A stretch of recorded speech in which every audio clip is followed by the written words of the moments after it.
What's up? Hi, welcome. My name is Lily from Mae Ceramics, and today I'm going to show you how to trim a foot ring into a ramen bowl.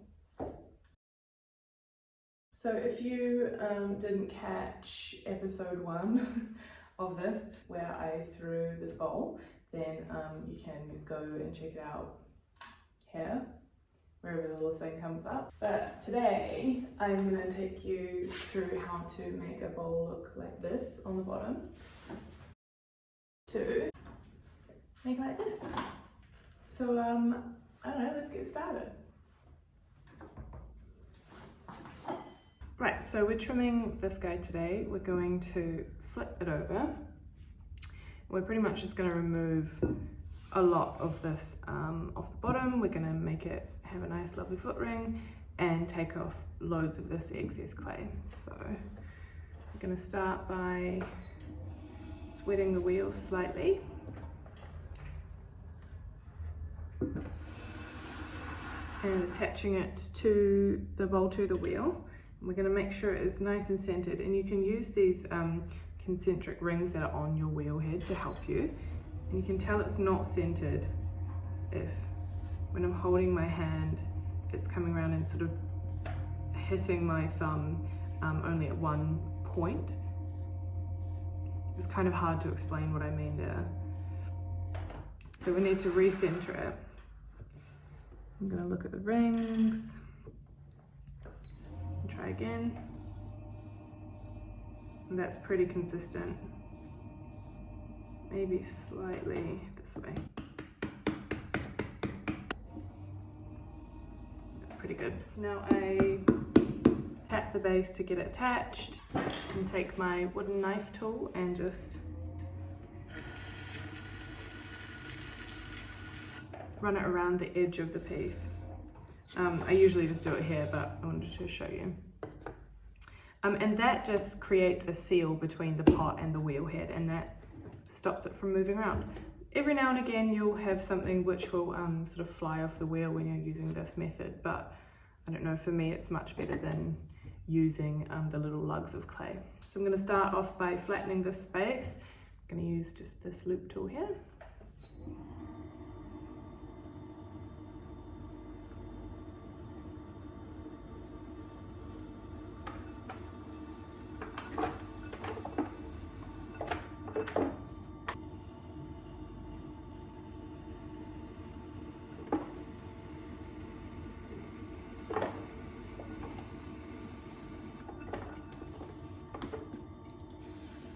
I'm going to tidy up this piece here as well.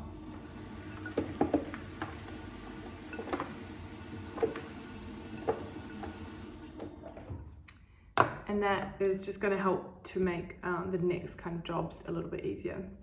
So we're going to go in next with my calipers. These are pre-measured to the inside foot ring measurement.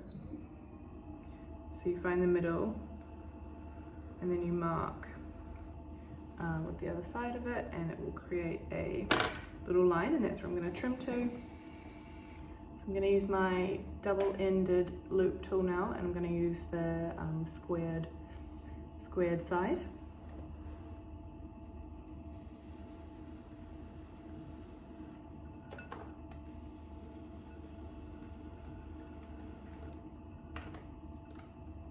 I might widen that a little bit.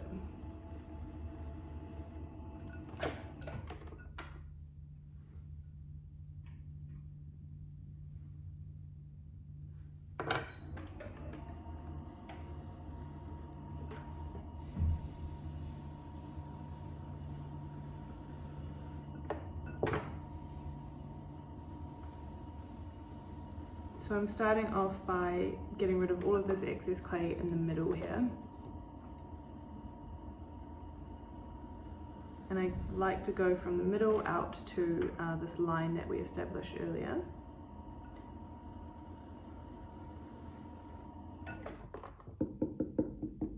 Can you hear the difference in tone?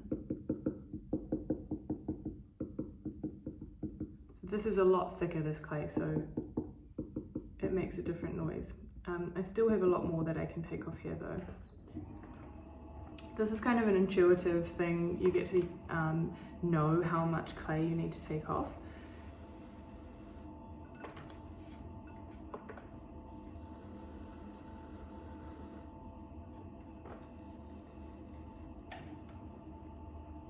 So I'm flipping around. You're going to use this rounded edge of my tool, and I'm just going to take off loads of this clay here.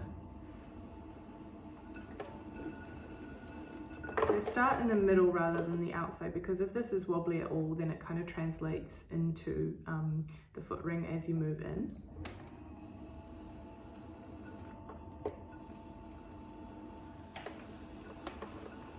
And then I move to the outside and I will meet this kind of channel that we have just carved out.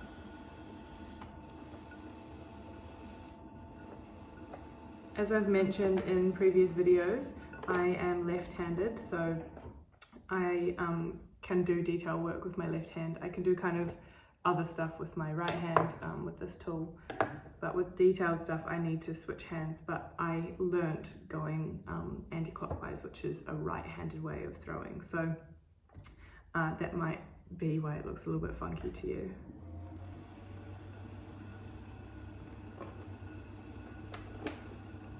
So I'm holding my tool really quite firmly. I'm using my other hand to support my tool as well, so that it doesn't jitter around.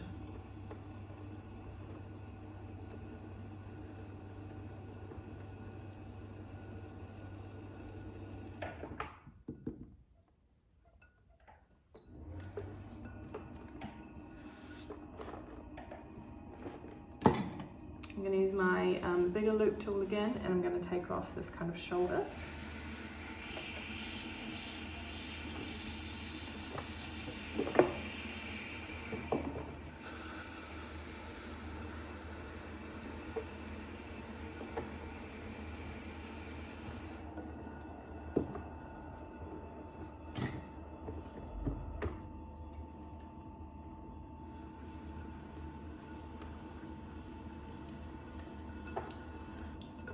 The whole time I'm looking in the mirror in front of me to kind of adjust anything to do with the form as I'm working.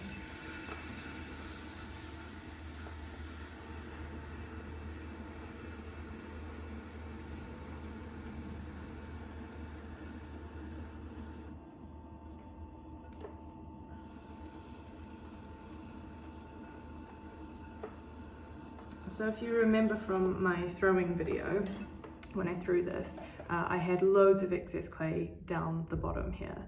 And so I am taking mostly the clay from sort of the bottom, I don't know, third of the pot. The rest of it is thrown pretty fine, so I don't need to take too much off here.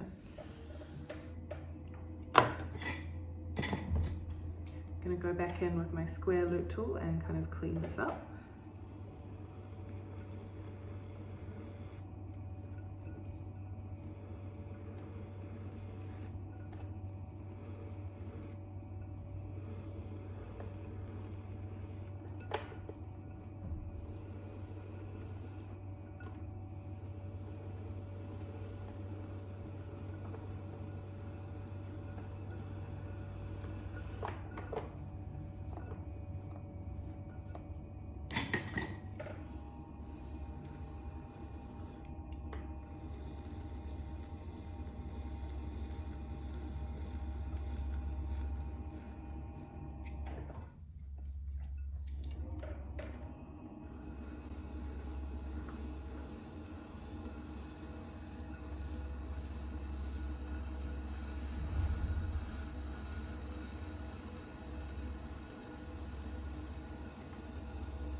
Do you know what? I'm going to take a little bit more off there.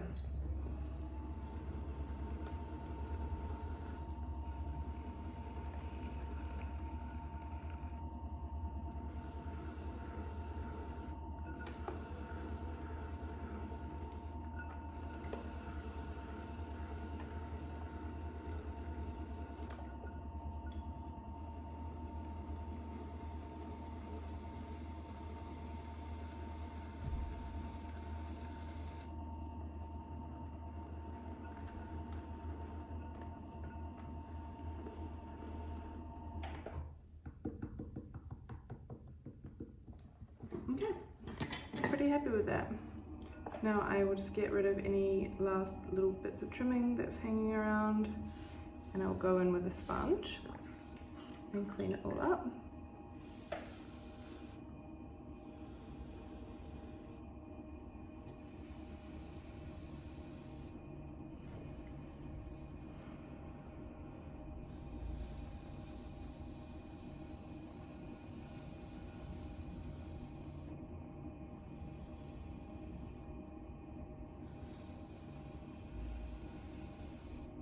Take it off the wheel. I just dry my hands, make sure there's no sort of trimmings stuck to them.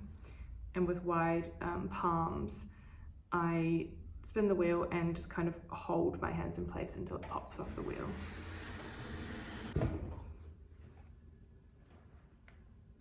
Turn it over. So you can see I've kind of like pushed it out of shape a little bit, which is always a risk of doing it that way. But you can just kind of manually adjust it and then get your sponge again and finish that rim off.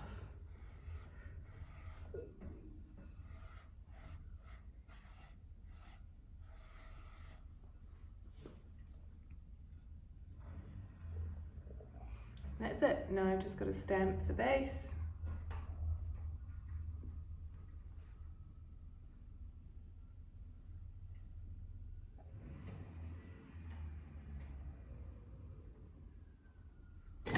And I'm good to go.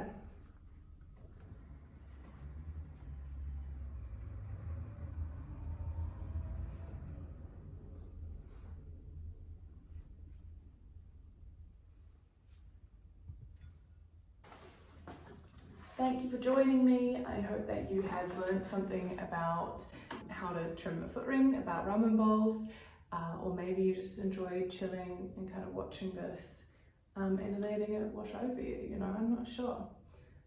Personally, I go home after working on the wheel all day and I just watch pottery videos because it's real chill. So if that's you, thanks for watching.